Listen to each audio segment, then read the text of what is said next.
Record officially. Welcome Monday, March the 20th.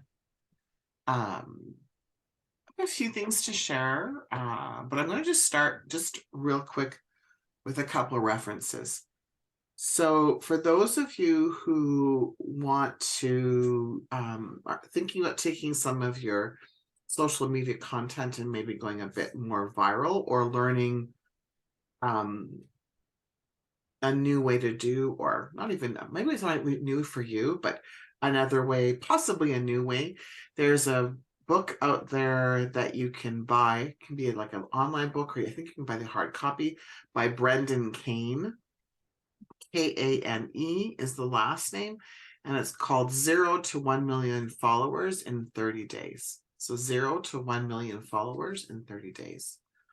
And so I've been enjoying it so far. Like there's lots of actually great content that I can look at it from my perspective, right? The spiritual being, and I go, oh yeah, I can totally see how that can happen.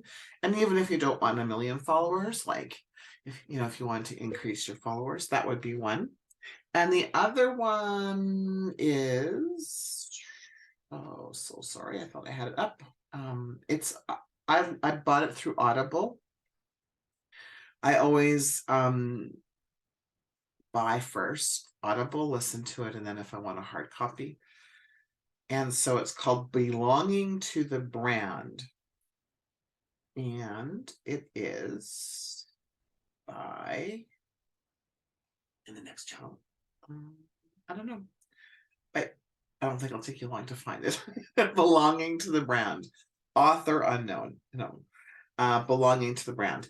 And it is about truly building community, like what that actually looks like. So anyone who wants to is building a community within their brand. It's a great listen. So he just talks about how they built this community and some of the things that happened pre-pandemic, some stats about how disconnected people feel, and then just different ways to do it, and how people actually think community it's not really what it is. So I think that might be great. And so Janice, for what you do, and the people that you are working around with, I think it might be something that you would love as well, right? Because I can totally see how we could use it in that concept. So Mark Schaefer, thanks, Sherry. So much appreciate that. So those are just two resources I wanted to share with everyone. And then I wanted to share the starting out by starting with and asking you a question. And often when I ask you a question, I'll say, contemplate that or think about that, later on today. We're going to take a few minutes and not a long time today. So I want you to think about, when you're thinking about your life, and probably more so with your life, but I guess maybe with the influence of business or your profession, I want you to think about what you really, really, really, really, really, really, really, really, really, really, really, really, really, really, really want. Not your surface wants, but like if you were to like just take a moment and, even if you had to close your eyes and tap into your heart, maybe ask your brain to step aside, like your personality to step aside. What do you, the divine within you, want? And we're going to just take like a few moments and have you answer that. What do you want? And so I'll give you one example of mine when I did this. I really, really, really, really, really, really, really, really, really wanted impact and influence, meaning I wanted to influence and I wanted to have impact on my community, however big that community was, right? And so that's really, really, really, really, really what I wanted. One of the things that I really wanted, right? Another one was, peace and serenity. When I thought about from a business perspective, right? So that's why I said, like, look at it from both your business perspective and your life perspective. What is it that you really wanted? It's 8:05 my time. We're just not going to spend lots of time, but I'm going to give you 2 minutes, right? If you're driving, then just be careful. Like, right, just think about it. Let's just take 2 minutes and have you think about what it is that you want in your life, in your business, in your relationships. You can separate it like that if you want, right?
Just take another 45 seconds or so.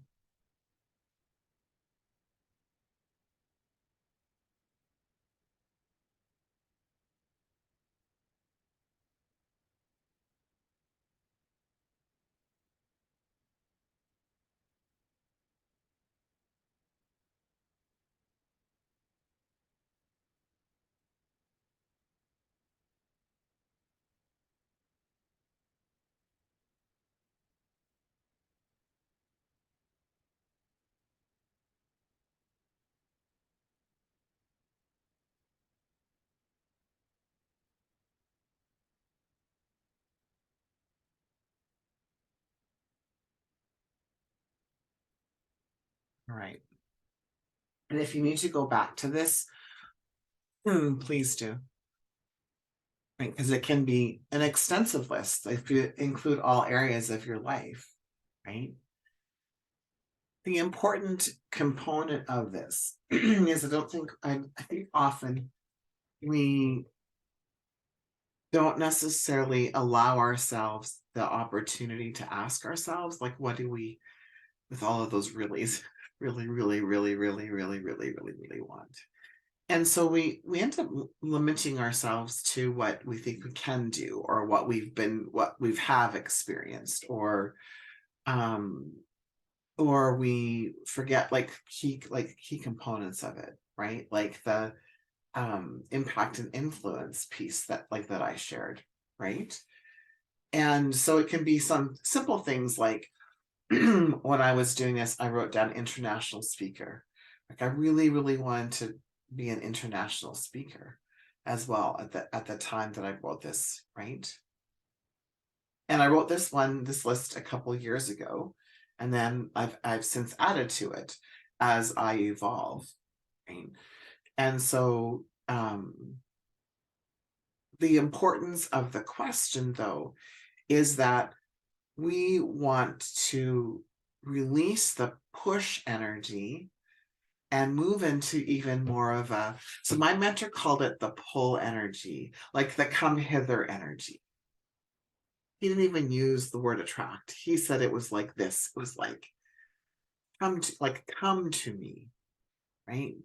And so I loved that, because once we decide what we really, really, really, really, really, really, really want, then we can start to think about this from this pull energy. So how do we do that? So here's some of the steps that he shared with me years ago. Um, he said, first of all, it's inherent in our culture that we push for success, right? We're raised in that environment. So, and it's a suggestion from our peers or from our parents that we might not get there, right? Get there unless we work hard. So part of this is releasing the energy of, I have to work really, really hard for this. And so the first place we can start is just start with where you are right now. Like, so what do you know right now? Okay. And that can be like your list will be long, right? So what do you know right now? Because when you see what you really, really, really, really want, and then what you know, now this can be soft skills, it can be hard skills, it can be like the truth, right? So one of the things I wrote was I knew at my core being that my life was meant to be one of ease and flow. Now that didn't, I also, for me, it was like, it wasn't that I wasn't going to experience obstacles or challenges, but I knew that for me, Ranchel, my life was meant to be ease and flow. And it was a huge desire because my life has been kind of like this. My life, at that time, I would have used the words, my life hadn't been very easy, right? I'll go back to the sharing of the highly dysfunctional family, right? Like my life wasn't easy. And so I thought, I want ease. I not easy, but I wanted ease. And so that was one of the things that I knew. I also knew that I was charismatic. Even at my darkest, like, most shadow self in my days where I was, hiding from the world, even after, and which was after Darcy and I split up, I knew I was still really charismatic. So this is where the concept that I shared about being radically honest about myself came. So it was like, what do I know? And it's really, what do I know? What do you know about yourself in the positive light? So you're looking at like, what do you really, really, really, really want? You want to pull that into your life. You want to like, right, that come hither energy. It's like, was it 2 weeks ago? And I said, you don't have to look for money because money's looking for you. You don't have to look for, so I'll use my example, impact and influence, because impact and influence was looking for me. That energy of that, right? And so think about all the things that you know. And you might, like, whether you journal it on a piece of paper or voice, like however you do it, but do it. Don't skip over this step because it feels silly. And like it could be anything, like you know how to make great pies. Like honestly, like whatever, like what do you do really, really well? Or not even really well. What do you do well? What do you know? So yeah, so because I don't want you to limit yourself to things that you know that you do well. What do you know? Right. So an example of that would be, I know that as a project manager, my process is really messy, but my outcome is brilliant. So I always tease when I'm working with people, like, you don't want me managing the project, which is true because my process is so messy, it stresses people out. But my outcome is fucking brilliant. It's brilliant. And I know that, like, I can own that now. And I can say that publicly. I would not have shared that. Probably even 2 years ago, I probably wouldn't have shared that. Right. I would have shared about the process being messy because I've done that for a while. Right. So all of those things. So what most people don't realize is they can create a business that's being pulled into versus pushing, because the pushing energy, as we all know, isn't fun, right? That chasing. Now, I want to be really careful. If pursuing and chasing is fun for you, then you need to stay in that energy if that's fun for you, right? So this is about what's good for you and your energy. But the idea is that if pushing isn't fun or the chasing isn't fun, then pull into it, right? And so the idea is that once you know what you really, really, really, really, really, really want, it, and we can use the word desire in place of want. And again, because it's interesting. So some of my mentors and guides will say to me, Ranchal, you have to stop using the word want because it has lack to it. And although I understand the concept and I check in on a regular basis, lots of times when I use the word want, it's because it feels better in the sentence and maybe even sounds better grammatically. If the word want for you has negative connotation, though, then use the word what do you desire? What do you really, really, really, really, really, really desire? Right? So again, I understand the concept, but not the concept. The words have meaning, words have an energy to it. So you might need to change the word for you from want to desire. And so I guess kind of side note, if you have people in my, like other people like in my world, right, of the universal laws, um, they'll correct me. No, no, don't you mean desire? And sometimes they'll say, you know what, I can now interchangeably use that in my language and not mean lack. And I always appreciate if someone's like pointing that out to me, right? And so for you as well, you might be using a word that doesn't resonate with people like right in your field, and it doesn't matter. Like, let's go back to what resonates with you, right? What resonates with you. So, so the idea is that if we have this, what we really, really desire, I'll use that word right now, this desire, the moment we make that known, so the moment you speak it, the moment you write it out, the universe conspires to create that for you, to help you manifest that, to go make that happen for you. And then from a scientific perspective, your reticular activating system starts to move into place. So it starts to seek out opportunities for you to have that, right? And so then we're asked to then stop like pushing ourselves, right? And start pulling and drawing it into ourselves. So, and sometimes that can be uncomfortable, right? So, an example would be if you want to be a millionaire, right? And you were flying someplace and you had a choice to fly first class or economy, you would fly first class. If you want a lifestyle of luxury and opulence, you would fly first class. And so it's not about not affording it or being a waste of money, because and you may have those feelings. So it'd be to honor yourself and why do you feel like first class would be a waste of money, right? And so when I did this exercise like 20 years ago, I was working at the Curves, and I was an international speaker for a company called People's Way, and I had the Curves, and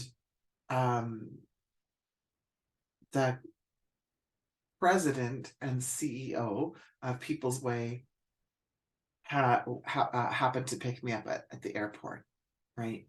And so he wanted to greet me personally, right? And so he tried to do that as often as possible. Whenever I flew to do training for the company, he would try to be the one to meet with me. And one time it took me a long time to get off the plane. And he said to me, that took a long time. I said, yeah, I was at the back of the plane. He said, why didn't you fly first class?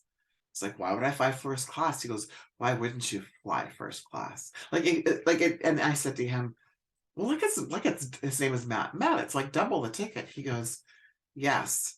And it's more than double the service. It's he said, he said, there's so many like benefits, he said, like Rancho, like tangible benefits. He said, but what it does for your mindset is unbelievable. He said it's these small things. He said it's like if you want to order steak and lobster for lunch, you order steak and lobster for lunch. You don't look at the price of it or justify how you can afford it or how you can't afford it. And it took me practice. It took practice to do that because I was so used to like weighing the pros and cons of everything. I was so used to like, I was so programmed to buy what you need, not what you want. But what was really funny was in my 20s, I had like I still have tons of clothes as I look at all my closets, right? I don't need 25 different pairs of black pants. True story, I have 25 different pairs of black pants. I mean, it was different when I was waitressing and I wore black pants every day, right? But I'm not waitressing any longer. So I don't, so that's what I started to see was this, I would apply it here, but not here. And so I was like, well, that's really interesting in some areas of my life. So I started to look at like, what would it be like to fly first class versus not flying first class? And when I have chosen to not fly first class versus flying, it feels different. It feels different. And so I had to move through the voice in my head, which happened to be my mom's, about flying first class. Who do you think you are flying first class? It's such a waste of money to fly first class. What do you get for like all of those things? Right? So as I started to let that go and started to fly first class, it was like, ooh, this is awesome. Right? It's awesome. It's even things like when, and I haven't flown for a while because of COVID, but it was like, I don't book my own flights.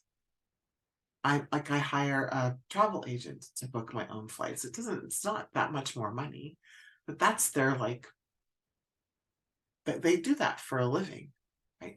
Now there's some practical reasons to use a travel agent. For example, when they cancel your flight, which is happening quite a bit, you don't have to worry about it. You phone your travel agent and they're on hold with like whatever company. And they have like actually access to a different customer service because they're an agent. So whereas if I was phoning WestJet as an example, I could be on hold for 6 hours. They might still be on hold, but it might be like 25 minutes. So why would we not do that? So just things like that, right?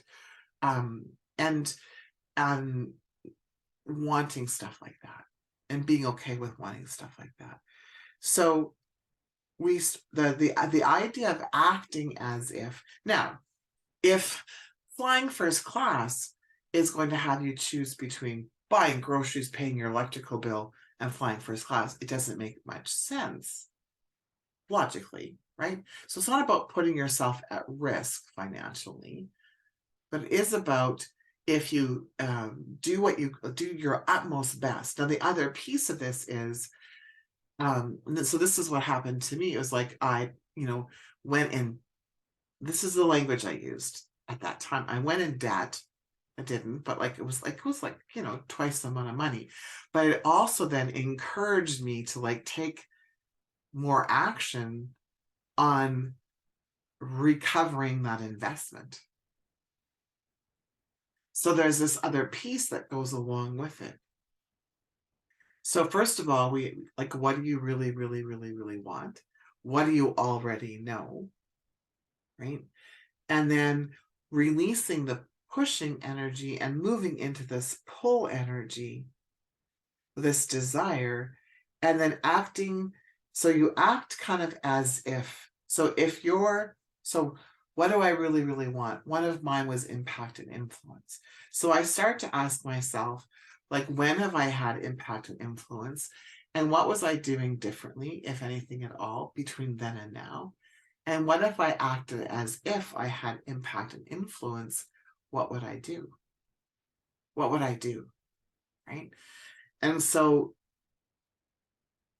this August of 2023 will be 3 years since I've been doing this morning call.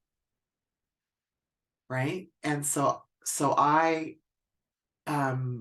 started the morning call when I did this exercise, because I thought if I had impact and influence, I would be meeting with a group of people and sharing the depth of my knowledge.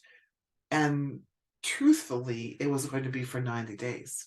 I decided to do this for 90 days. Like, right? And then at 90 days, I was like, well, that was lots of fun.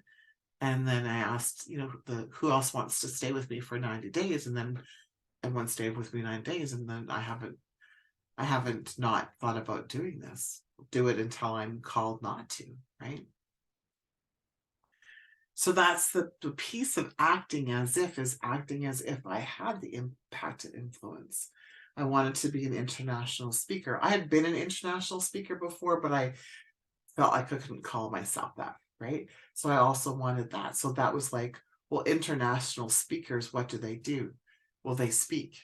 So that was like, kind of makes sense. If I want to impact and influence and I want to be an international speaker, I need a platform to speak. And so rather than waiting for a platform to invite me to speak, I created my own platform, right? And so I had this platform. At that time, I had a magazine that I was publishing, and then, different events that I was doing, and then turned into like the Clarity Confidence Connection Summit, and then in-person events and the retreats, all because of those two things and acting as if. So, right, when we decide, I guess, what we want, right, what we desire, the ways and means, we've known that, right, the ways and means to have that happen naturally unfolds for us. And that's that piece. And so then the next and last step is just to be an awareness of the opportunities that come to you for that. Okay. So, and pausing before you dismiss the opportunity, because it might be disguised as something. It might be disguised as an obstacle or challenge. It might be disguised as something that you wouldn't normally consider. And so would you be open to considering everything right now? And taking a moment and like mulling it around, contemplating, well, what if could that be something that could lead me to the pull of the business? And so I'm going to encourage you today, right, sooner than later in your day, to finish this exercise, right? And you can keep it out in the in the open if you want to. You can put it on a sticky note. You can create a vision board. I mean, anything that you're called to. Anything that you're called to. I put mine on a big sticky note. And I put it in my yoga room. Right. And so I looked at it, for the longest time. I have a new one actually, and I'm going to develop another one, because everything on there, other than the book that I'm currently writing, Kim's helping me with, that's what's on there. Everything else last year came to fruition. Right? Yeah. And that's just, and I didn't do a fancy vision board. I just wrote it down. I wrote down what I wanted, desired, right? Was. I'll go back to want, because that doesn't have a negative connotation for me. All right, everyone. Big hugs. Have an incredible Monday. Love you.